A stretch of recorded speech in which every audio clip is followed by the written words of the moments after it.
Imagine a city, not on land, but floating. A city with grand staircases, smoking rooms, dining saloons filled with crystal and silverware, children running on deck, rich industrialists drinking in leather armchairs, immigrants sleeping in cramped cabins, dreaming of a new life in America. Now imagine that same city, lying in total darkness. No music, no laughter, no footsteps, just cold black water, steel plates twisted and torn, porcelain cups scattered, shoes, suitcases, letters, all silently resting on the ocean floor. This is RMS Titanic. For over a century, we've repeated the same story. Titanic hit an iceberg and sank. But if it were really that simple, why are we still talking about it? Why are there still new documentaries, new photos, new theories, and new final secrets? In this video, we're going to move past the standard textbook explanation. We'll look at a fire burning deep inside the ship before it ever left port, at steel that may have been weaker than it should have been, at management pressure, speed obsession, and human arrogance. In short, we'll look at the invisible iceberg beneath the surface. Because maybe Titanic didn't sink because of one bad moment. Maybe it sank because of a chain of decisions and problems, each one small on its own, but together, deadly. Welcome to Titanic's final secret. Why did it really sink? Let's rewind to the early 1900s. The North Atlantic route between Europe and America is the main stage for a brutal competition. Shipping companies are fighting for bragging rights.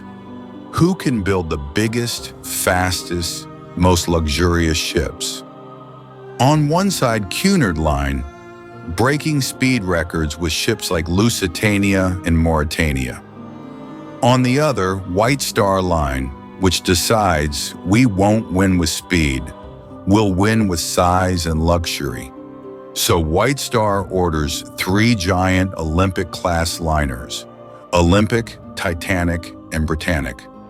Titanic is designed as the crown jewel, about 269 meters long, over 46,000 tons, triple screw propulsion, 16 so-called watertight compartments, double bottom, state-of-the-art for its time.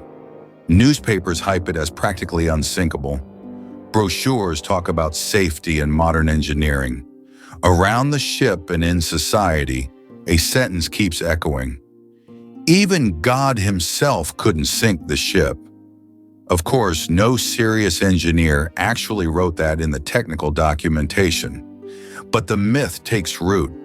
Titanic becomes more than just metal and rivets. It becomes a symbol of human progress, of confidence, and maybe of hubris. But beneath all this glamour, there's something far less glamorous: coal. Tens of thousands of tons of it, stored in long, narrow compartments along the sides of the ship called coal bunkers. These are hot, dusty, dangerous spaces that most passengers will never see. And inside those bunkers lurks a problem that was normal for the time, but might have become Titanic's final secret. Spontaneous coal fires. 10 April 1912, Southampton, England. Titanic is ready for her maiden voyage. Crowds gather on the docks. People wave, shout, cry, and celebrate. For many, this is the journey of a lifetime. The plan: Southampton to Cherbourg, France to Queenstown, now Cove, Ireland, then straight across the Atlantic to New York. On board are around 2,200 people, wealthy businessmen, aristocrats, politicians, middle-class families, immigrants and third class, and a crew that has to keep this floating city running. The first days seem uneventful. Passengers explore the ship. They dine, walk the decks, listen to the orchestra. The weather is calm. The sea is like glass, but deep below the luxurious decks, in the ship's belly, another story is unfolding. Down in the boiler rooms and bunkers is a world of heat, sweat, and coal dust. Firemen, also called stokers, are shoveling coal into the furnaces nonstop. And in at least one of those coal bunkers, a fire is burning. Some sources, statements, and later analyses suggest the fire didn't start on the voyage itself. It may have started days earlier, back in the shipyard at Belfast, and Titanic may have left Southampton already carrying an ongoing coal bunker fire as she began her first and last journey. For the company, canceling or delaying the maiden voyage would be a disaster, financially and reputationally. So instead of stopping the ship, the solution is control the fire. Don't talk about it too much and get to New York. How do you control a coal bunker fire? You shovel the burning coal out and burn it in the boilers as fast as you can. That means more work, more heat, more pressure on the crew, and possibly more pressure to keep up speed. So already before the iceberg, before the famous collision, Titanic may have been in a quiet but dangerous fight against a fire inside her own body. Fast forward to April 14th, 1912. Throughout the day, Titanic receives several ice warnings from other ships in the area. They report large amounts of ice and icebergs drifting in the shipping lanes. Yet as evening falls, Titanic continues at about 22 to 22.5 knots, not far from her top speed. The sea is extremely calm, so calm in fact that there are almost no waves breaking at the base of icebergs. This makes them harder to spot at night because there's no white foam to outline them. Up in the crow's nest, two lookouts scan the dark horizon. They have no binoculars, only their eyes. At 11:40 p.m., lookout Frederick Fleet sees something in the distance. A shape, a shadow, a darker patch against the dark sky. He rings the alarm bell 3 times and picks up the phone to the bridge. "Iceberg, right ahead." On the bridge, orders are shouted, "Hard a starboard," and in order to reverse engines. The ship begins to turn, but the distance is too short. From the moment the iceberg is seen to the collision, there are only seconds, maybe 40 seconds, of reaction time. Titanic doesn't hit the iceberg head-on. She scrapes along its side. To the human eye, it may look like a glancing blow. But under the waterline, that scrape is devastating. The iceberg rips, dents, and pops open sections of the hull along a long stretch on the starboard side. Multiple compartments start flooding almost at once. The ship's designer, Thomas Andrews, quickly assesses the damage. He realizes the awful truth. Titanic can survive 4 watertight compartments flooding. It cannot survive 6. And now, at least 6 are compromised. He informs Captain Edward Smith. She will sink. It is a mathematical certainty. From that moment on, the clock is ticking. But again, here's the key question. Was the iceberg alone enough? Or had something already weakened Titanic from the inside? Long before the collision, let's talk about one of the most controversial ideas about Titanic, the coal bunker fire theory. Years after the disaster, most people repeated only one cause: iceberg. But in more recent times, researchers and journalists began re-examining old photographs and crew testimonies. One journalist in particular, an Irish researcher named Sinan Maloney, spent decades studying Titanic. In a documentary, he points to black streaks visible on certain pre-departure photos of Titanic's hull, right around the area where the iceberg later struck. Those dark marks, he argues, line up with the location of a coal bunker where a fire was known or suspected to be burning. Here's how his theory goes. Simplified. A coal fire started in one of the starboard side bunkers before Titanic left Belfast. By the time Titanic reached Southampton and began her voyage, the fire was still burning. Coal bunker fires can reach extremely high temperatures, especially when deep inside the pile. That heat may have damaged or weakened the watertight bulkhead and hull plating in that specific area. So when Titanic later hit the iceberg, the metal and rivets in that already weakened region failed much more easily, allowing far more water in much faster than if the structure had been intact. In some accounts, crew members later described an intense effort to fight and control that fire during the voyage.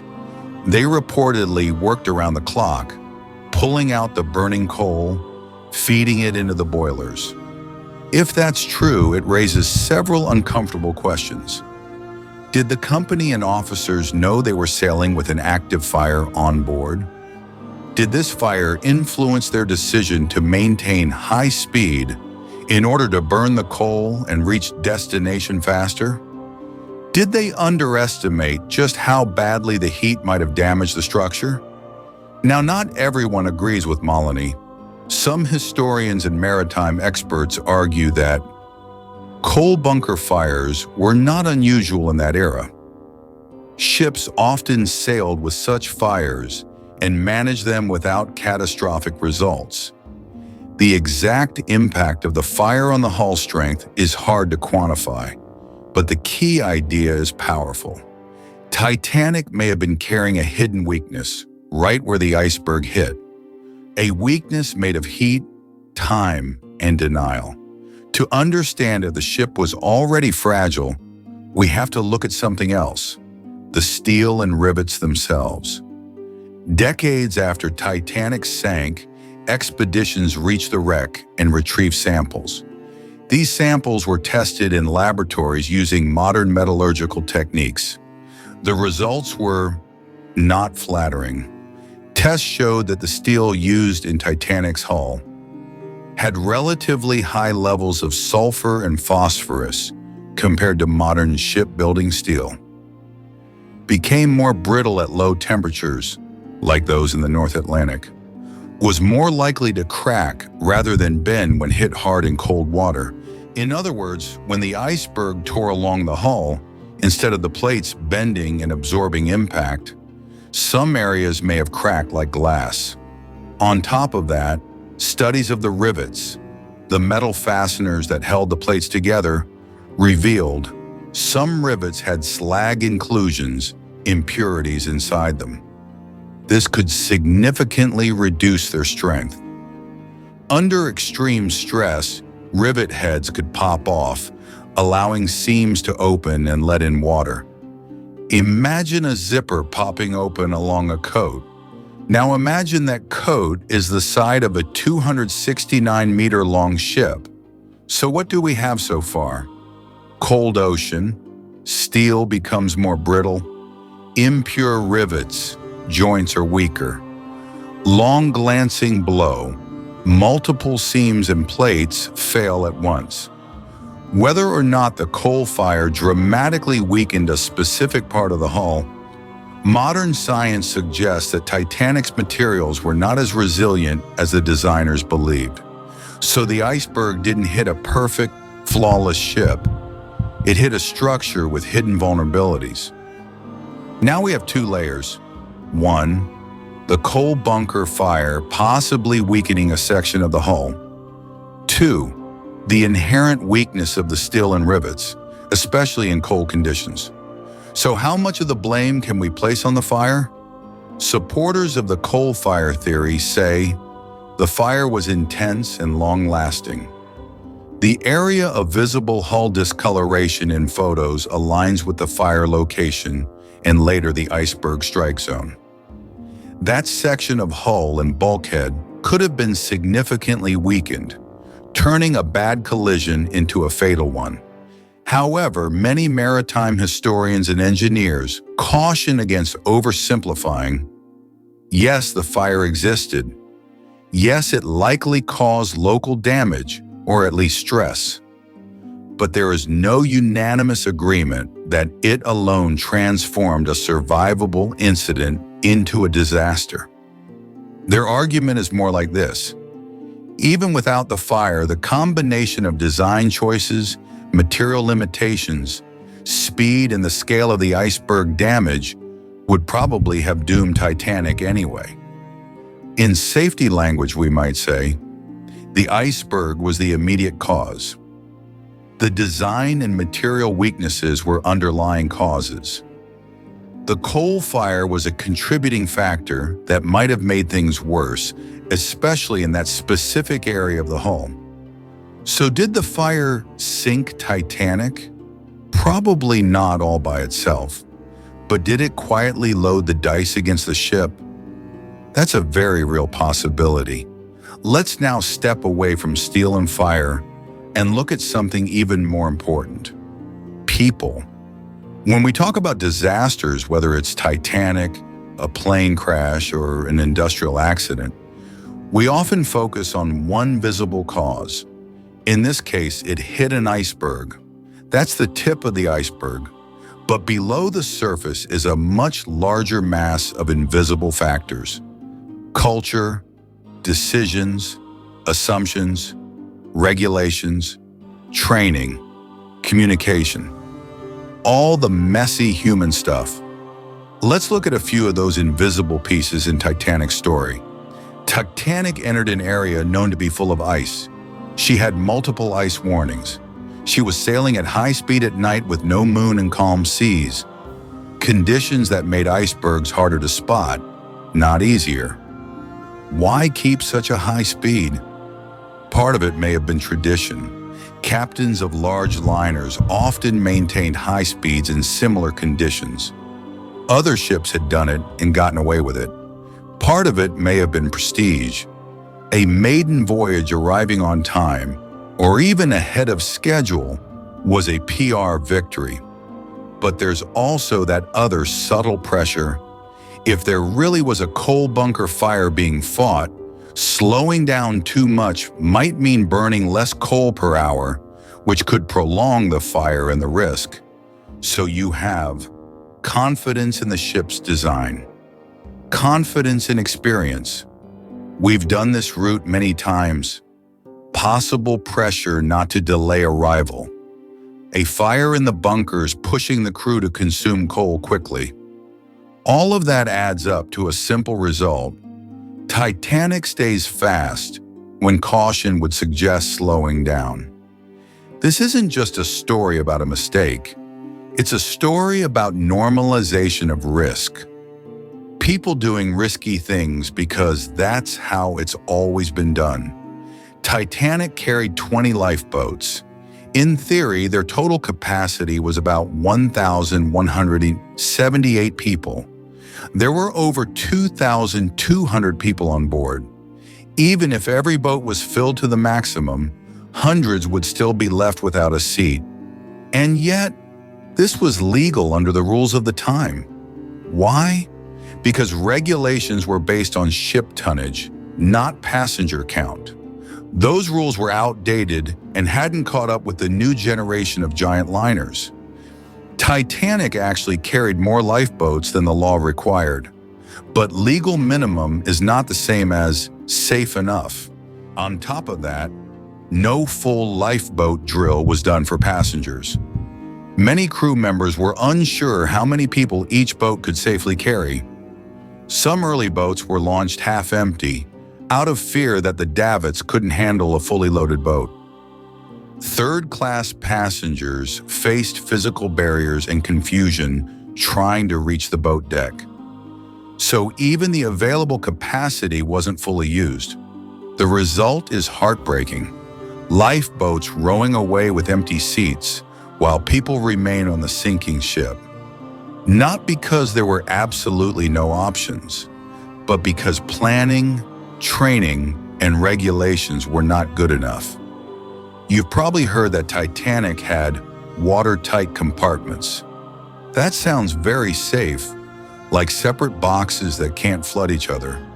But that's not how they actually worked.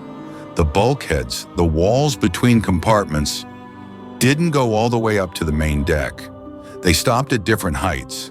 That means if enough water entered the front compartments, it would raise the ship's bow, lower the stern, and the water could eventually spill over the top of a bulkhead into the next compartment, like water moving from step to step in a staircase. So yes, Titanic could survive a certain amount of damage, but the iceberg opened too many compartments. Once that threshold was crossed, the ship's design transformed from resilient to doomed. The unsinkable label was based on optimistic damage scenarios, not on what actually happened that night. As Titanic sank, she sent out distress signals by wireless telegraph, what we now call radio. There was another ship not too far away, SS Californian. Californian had stopped for the night, surrounded by ice. Its wireless operator went off duty and the set was turned off. When Titanic later fired distress rockets, crew on Californian reportedly saw rockets but didn't clearly interpret them as a ship sinking. Miscommunication, unclear procedures, different interpretations of what rockets meant. The result? A ship that might have helped more quickly did not. Again, a pattern. It's not just one big mistake. It's many small weaknesses combining. Outdated rules, overconfidence, poor communication, ambiguous signals, assumptions that everything is probably fine. Sound familiar? Because this pattern appears in many modern disasters as well. Now we're ready to answer the main question. What really sank Titanic? If you look only at the official, simple version, you get Titanic hit an iceberg and sank. That's true, but incomplete. A better answer might look like this. Immediate cause. A collision with an iceberg at high speed in icy waters at night. Underlying technical causes. Brittle steel and weak rivets in cold temperatures. A design that could survive 4 flooded compartments, but not 6. Limited lifeboat capacity and poor evacuation. Underlying human and organizational causes. Overconfidence in the ship's unsinkable reputation. Pressure to maintain speed and schedule. Possibly the need to manage and burn away a coal bunker fire. Underdeveloped safety culture and outdated regulations. Communication failures between ships. Possible contributing factor. A serious coal bunker fire weakening a critical section of the hull, right where the iceberg hit. So, did the coal fire matter? Most likely, yes, at least as a contributing factor. It may have weakened the ship locally and influenced decisions about speed. But coal fire or not, Titanic was already a fragile system disguised as a strong one. If you imagine an iceberg as the visible part of the disaster, then below the waterline lies a deeper truth. Titanic sank not just because of what happened that night, but because of how people thought long before that night. So what do we take away from Titanic's final secret? First, that no system is truly unsinkable. Whenever someone says, "This can't fail," you should probably start asking questions. Second, that disasters rarely come from one single cause. They come from layers. A bit of bad design here, a bit of weak material there, a bit of overconfidence, some economic pressure, a warning ignored, a rule outdated, and sometimes a fire burning in the dark, deep inside a coal bunker that nobody wants to delay the voyage for. When we look at Titanic, we're not just looking at a ship, we're looking at ourselves. Our tendency to believe marketing more than reality. Our habit of ignoring small risks. Our belief that it won't happen to us. Our preference for schedules and prestige over safety. The iceberg was real, The coal fire may have been real and dangerous, but the most important iceberg, the one that truly sank Titanic, was made of human decisions. Now it's your turn. What do you think?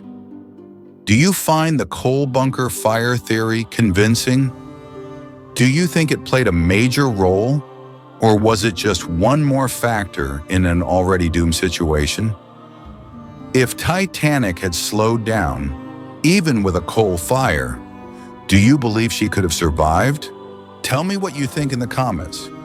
If you enjoy deep dives like this, where history, engineering, and human psychology all collide, don't forget to like the video, subscribe, and turn on notifications so you don't miss the next story. In future episodes, we'll open more files from history's unsinkable myths and see what really lies beneath the surface. Until then, remember, no ship is truly unsinkable, and no system is truly flawless. Thanks for watching.